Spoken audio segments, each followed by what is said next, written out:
सुप्रभात बच्चों, आज हम पहला पाठ संस्कृत विषय का पढ़ेंगे। पहला पाठ प्रथम पाठ। कौन सा पाठ है बच्चों? मंगलम। सबसे पहले हम आते हैं प्रथम पाठ। प्रथम पाठ का मतलब क्या होता है? तुम सब जानते होगे, पहला पाठ। क्या होता है बच्चों? पहला पाठ। हम जानते हैं कि पाठ शब्द कैसे बना है, हमें ये जानना होगा, क्योंकि संस्कृत ग्रामर के कुछ ऑब्जेक्टिव प्रश्न में ये सब आते हैं। तो बीच बीच में मैं आपको बताते जाऊंगी कहाँ कहाँ ग्रामर थोड़ा थोड़ा दिमाग में आता जाएगा। तो पाठा शब्द पठ धातु में घय प्रत्यय लगाकर बनता है।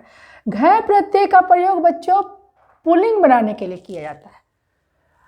अब हम आते हैं मंगलम शब्द पर।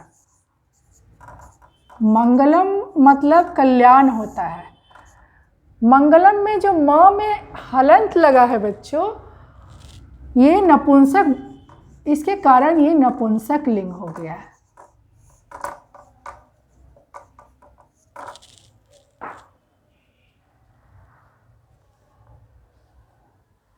यह पाठ, अब प्रश्न उठता है कि यह पाठ लिया कहाँ से गया है? तो उपनिषद से लिया गया है। इस पाठ के द्वारा हम मानव जाति के कल्याण के बारे में पढ़ेंगे।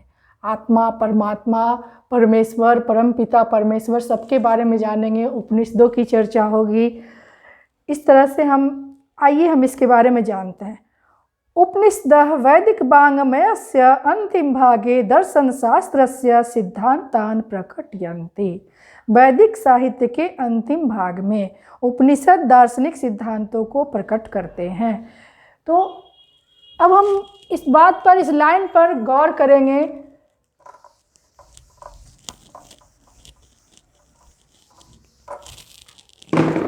मंगलम। अब हम इस बात पर गौर करेंगे कि वैदिक साहित्य के किस भाग में? अंतिम भाग में। वैदिक साहित्य के किस भाग में उपनिषद है? तो अंतिम भाग में है। ये हमारा 1 नंबर का प्रश्न हो सकता है, इसको नोट कर लेना बच्चों। सर्वत्र परम पुरुषस्य परमात्मनः महिमा प्रधानतया गीयते। सभी जगह परम पुरुष परमात्मा की महिमा को मुख्य रूप से कहा गया है। इस पाठ में सभी स्थान पर परम पुरुष महापरमात्मा की महिमा को मुख्य रूप से प्रकाशित किया गया है। तेन परमात्मना जगत व्याप्तम अनुशासितम चास्ति। जगत उस परमात्मा द्वारा व्याप्त है और नियंत्रित, अनुशासित किया गया है। स एव सर्वेषां तपसां परमं लक्ष्यम। और यही परमात्मा की सभी तपस्याओं का परम लक्ष्य है। अस्मिन् पाठे परमात्म परा उपनिषदां पद्यात्मका पंच मंत्रा संकलिता सन्ति। इस पाठ में परमात्मा को समर्पित 5 मंत्र उपनिषद के दिए गए हैं, जो पद्य रूप में है, मंत्र में है और पद्य रूप में है।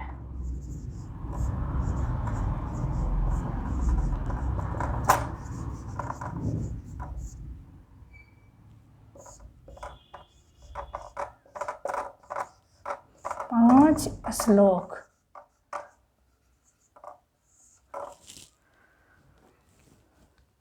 अब हम एक एक करके 5 श्लोक के बारे में जानेंगे। ऑब्जेक्टिव क्वेश्चन में इसको नोट कीजिएगा, कितने श्लोक हैं? तो 5 श्लोक है। इसे हम मंत्र भी कह सकते हैं, पद्य भी कह सकते हैं।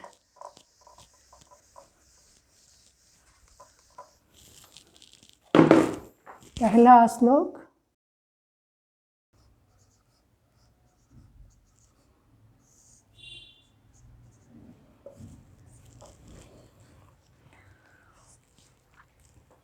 बच्चों, हम पहला श्लोक के बारे में पढ़ेंगे, जिसे हम मंत्र भी कह सकते हैं।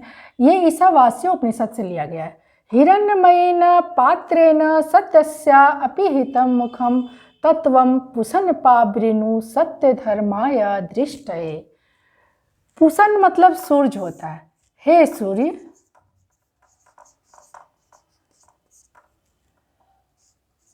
हे सूर्य कह रहा है कि सत्यस्य अपिहितम मुखम। हिरण्मयेन, हिरण्य के मतलब होता है स्वर्ण के समान। किसके समान? स्वर्ण के समान। पात्र मतलब हम लोग बर्तन जानते हैं। तो सत्य का अपिहितम मुखम, मुख, सत्य का मुख जो है सोने के पात्र के समान जो है, सोने के पात्र से अपिहितम अर्थात ढका हुआ है। हिरण्यमयेन पात्रेण सत्यस्य अपिहितम मुखम, सत्य का मुंह किससे ढका हुआ है? सोने के पात्र के समान, सुवर्णमयी, सोना जो होता है, धातु जो होता है, उससे ढका हुआ है। हे प्रभु, सत्य धर्म के लिए की प्राप्ति करने के लिए मैं सत्य धर्म की प्राप्ति करना चाहता हूँ। अब इस आवरण को हटा दे, इस जो ढका हुआ है इसे आप हटा दे। आवरण मतलब समझते हो, किसी बर्तन को ढक दो तो वो, और उसको बाद उसको निकाल दो तो वो आवरण हुआ। इसी तरह सत्य के मुंह पर एक आवरण पड़ा हुआ है, उसको हटा करके ही इस परमपिता परमेश्वर को देखा जा सकता है। तो उस आवरण को हटा दो।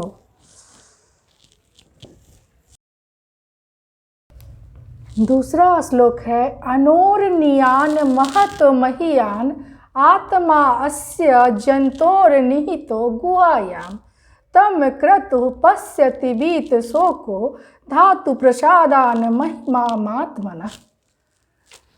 यह श्लोक कठोपनिषद से लिया गया है।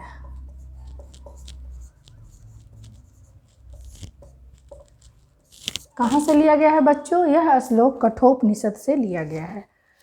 हमारा फिर 1 नंबर का क्वेश्चन एक है, यह आत्मा कैसा है, इसके बारे में हम इस श्लोक के माध्यम से पढ़ेंगे। इस श्लोक में मूलतः आत्मा और परमात्मा के बारे में बताया गया है। यह कठोपनिषद के नचिकेता और यम संवाद का एक वार्तालाप है। हम आत्मा के बारे में कहा गया है, प्राणी के हृदय में स्थित आत्मा यह अणु से भी सूक्ष्म है और विशाल से भी विशालतम है। उसको देख करके व्यक्ति जो है शोक रहित हो जाता है। इसको देखता कैसे है? इंद्रियों के प्रसाद से। इस श्लोक के माध्यम से यह बतलाने का प्रयास किया गया है कि आत्मा प्राणी के हृदय रूपी गुफा में स्थित है। यह अणु से भी सूक्ष्म है और बड़े से भी बड़ा है। जो पुरुष इंद्रिय विजयी होते हैं, अपने ज्ञान इंद्रियों पर विजय प्राप्त करके रहते हैं, वे इस महिमावान आत्मा को देख पाते हैं ईश्वर की असीम अनुकंपा से और शोक रहित हो जाते हैं, अर्थात दुख रहित हो जाते हैं।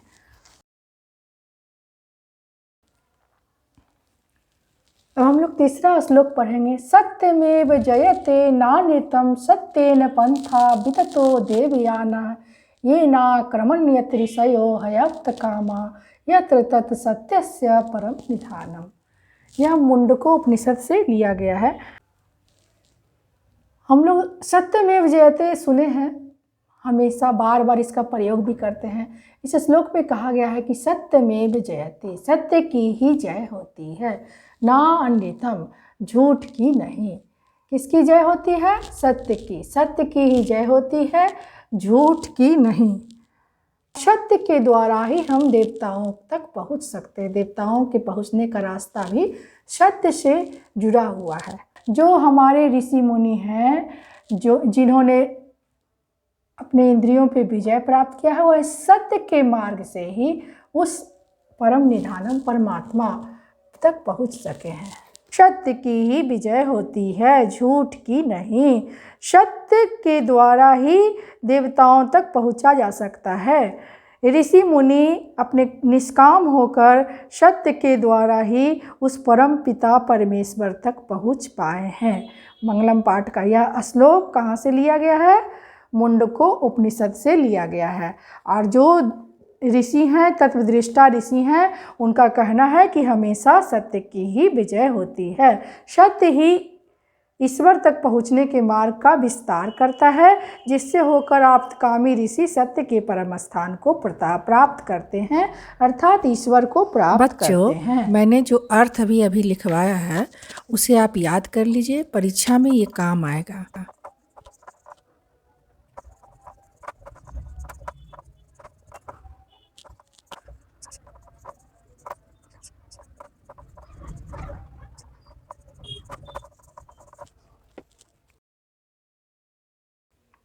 आइए चौथा श्लोक पढ़ते हैं। यथा नद्यः स्यन्दमाना समुद्रे अस्तं गच्छन्ति नाम रूपे विहाय तथा विद्वान नाम रूपाद विमुक्तः परात् परम पुरुषमुपैति दिव्यम। यथा मतलब जैसे, जिस प्रकार नदियाँ बहती हुई, सेंधमाना मतलब बहती हुई नदियाँ समुद्र में जाकर मिल जाती है, उसी प्रकार, तथा मतलब उसी प्रकार विद्वान पुरुष जो है अपना नाम रूप सबको छोड़कर उस परमात्मा, दिव्य परमात्मा पुरुष में मिल जाते हैं। यह श्लोक मुंडक उपनिषद से लिया गया है। कहने का मतलब है कि जिस प्रकार सभी नदियाँ, बहती हुई नदियाँ तभी तक चलायमान रहती हैं जब तक वह समुद्र में नहीं मिल जाती हैं। समुद्र में मिलने के बाद अपना नाम रूप सब कुछ छोड़ देती हैं। तो विद्वान पुरुष भी उस परमपिता परमेश्वर को प्राप्त करने के लिए अपने नाम रूप सब को छोड़कर उनमें लीन हो जाते हैं।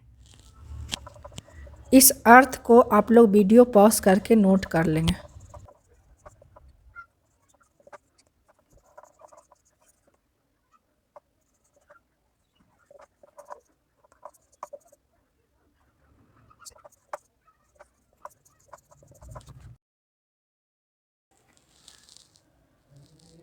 वेदाहमेतं पुरुषं महान्तं आदित्यवर्णं तमसः परस्तात् तमेव विदित्वाति मृत्युमतेति नान्या पंथा विद्यते अयनाय।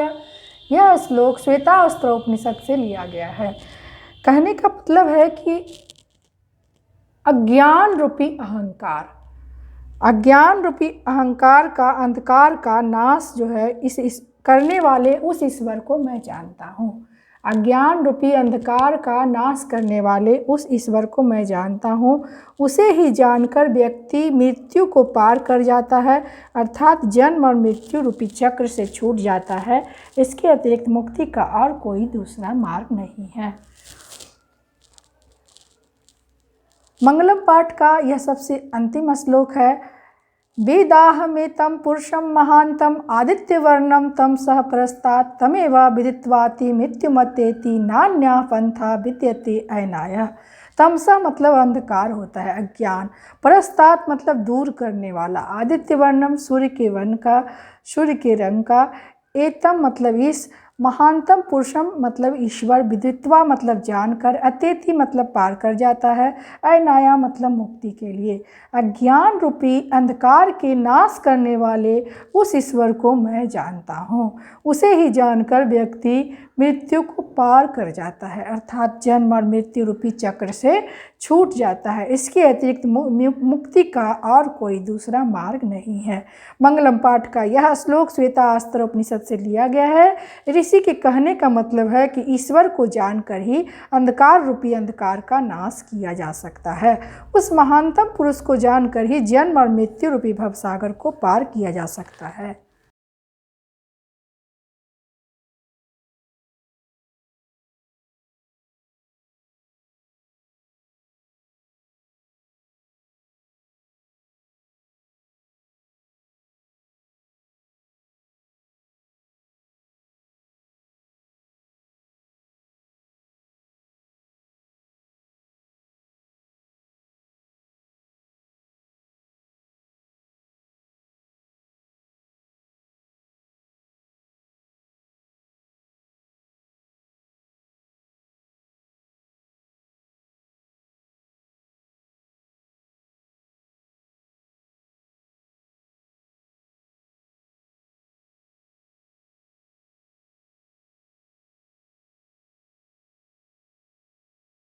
अर्थ लिख दिए हैं, नोट कर लीजिए। श्लोक और उसका शब्दार्थ याद कर लीजिए। जितना भी हम लिखाए हैं, चैप्टर जहाँ समाप्त होता है वहाँ पर शब्दार्थ दिया गया है और संधि विच्छेद भी दिया गया है और कुछ ग्रामर भी है, उसको एक बार रीड कर लीजिए। अगर कोई दिक्कत हो तो कमेंट बॉक्स में पूछ सकते हैं। धन्यवाद। All the best.